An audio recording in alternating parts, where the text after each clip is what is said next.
নমস্কার বন্ধুরা, welcome to my channel SB explorer.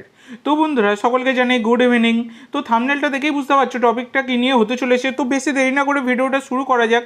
তার আগে যারা চ্যানেলে প্রথমবার এসেছো অবশ্যই সকলে একটা করে সাবস্ক্রাইব করে দিও। তোমরা সাবস্ক্রাইব করে রাখলে পরবর্তী ভিডিও বানানোর মোটিভেশন অনেক বাড়ে, সেক্ষেত্রে অবশ্যই সকলে একটা করে সাবস্ক্রাইব করে দিও। তো বন্ধুরা ইতিমধ্যে দাঁড়িয়ে তোমরা সকলেই জানো গত ম্যাচে কেকেআর সানরাইজার্স হায়দ্রাবাদকে হারিয়ে দিয়ে দুর্দান্ত জয় কিন্তু পেয়ে গেছে। তো এবার ব্যাপার হচ্ছে পরবর্তী যে ম্যাচটা কেকেআরের রয়েছে সেটা কিন্তু লখনৌ সুপার জায়ান্টের বিরুদ্ধে। সেটা 8ই এপ্রিল হতে চলেছে দুপুরবেলা 3:30 থেকে। এবার এই ম্যাচের প্লেইং 11 নিয়ে তো আলোচনা করবই, তার আগে তোমাদেরকে বলে দিই গৌতম গম্ভীরকে কিছু পরামর্শ কেকেআর দলকে দিচ্ছেন, যার দরুন কেকেআর দল বদলে যাচ্ছে, যেটা কিন্তু দেখা গেল গত ম্যাচে। আর কি গত ম্যাচে পুরো কেকেআর দলটাই পরিবর্তন হয়ে গিয়েছিল। মুম্বাইয়ের বিরুদ্ধে যতটা জঘন্য খেলেছিল গত ম্যাচে কিন্তু দুর্দান্ত ততটাই বেটার খেলেছে কেকেআর, সেটা কিন্তু আমরা সকলেই দেখেছি। শুধু ব্যাটিং নয়, ব্যাটিং বোলিং দুখানাই অসাধারণ কিন্তু হয়েছিল। তো ব্যাপারটা হচ্ছে একটা জিনিস তবে খারাপ লাগছে, যেটা ডিকক কিন্তু 4টে ম্যাচ খেলে ফেললো, যেখানে আরসিবির এগেনস্টে 4 রান করেছে, রাজস্থান রয়্যালসের বিরুদ্ধে 97 রান করে জিতিয়েছে, এইটাই একটা ভালো খেলেছে। মুম্বাই ইন্ডিয়ান্সের বিরুদ্ধে 1 রান করেছে আর সানরাইজার্সের বিরুদ্ধে 1 রান করেছে। মানে কুইন্টন ডিকক 4টে ম্যাচের মধ্যে মাত্র একটা ম্যাচেই ভালো খেলেছে, 97 করেছে, বাদবাকি 3টে ম্যাচের টোটালি কিন্তু ফ্লপ।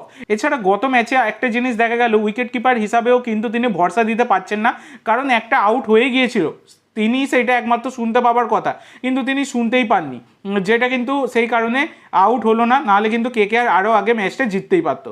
এই হচ্ছে ব্যাপার। তো যে ম্যাচটা লখনৌ সুপার জায়ান্টের বিরুদ্ধে রয়েছে সেই ম্যাচে কিন্তু পরিবর্তন এলেও পরিবর্তন আসতে পারে, যেমন এন্ড্রিক নোকিয়া তিনি কিন্তু ফিরতে পারেন, মানে আসতে পারেন দলের আর কি প্রথম একাদশে, আর এদিকে ডিককের বদলে গুরবাজ কিন্তু আসতে পারেন। তো সেক্ষেত্রে তোমাদেরকে বলি ওপেন করবেন ডিকক বা গুরবাজ এবং সুনীল নারিন, আর এদিকে মানে ডিকক বা গুরবাজ যে কোনো একজন নামবে, আর 3 নম্বরে রাহানে, 4 নম্বরে রঘুবংশী, 5 নম্বরে ভেঙ্কটেশ আয়ার, 6 নম্বরে রিঙ্কু, 7 নম্বরে রাসেল, 8 নম্বরে রামনদীপ, 9 নম্বরে মঈন আলী বা এন্ড্রিক নোর্তেজ যে খেলবেন, 10 নম্বরে হার্ষিদ রানা, 11 নম্বরে বরুণ চক্রবর্তী, আর 12 নম্বরে বৈভব আরোরার কথা কেন বলছি, ইম্প্যাক্ট হিসাবে তিনি নামবেন, এই হচ্ছে ব্যাপার। সেই কারণে বৈভব আরোরার নামও কিন্তু থাকছে, আর সেটা মানে 12 নম্বর হিসাবে আমি তোমাদেরকে দেখালাম। তো তোমাদের কি মনে হয় কেকেআরের বেস্ট প্লেইং 11 লখনৌ সুপার জায়ান্টের বিরুদ্ধে কি হতে পারে? অবশ্যই সকলে কমেন্ট করে জানাতে ভুলো না।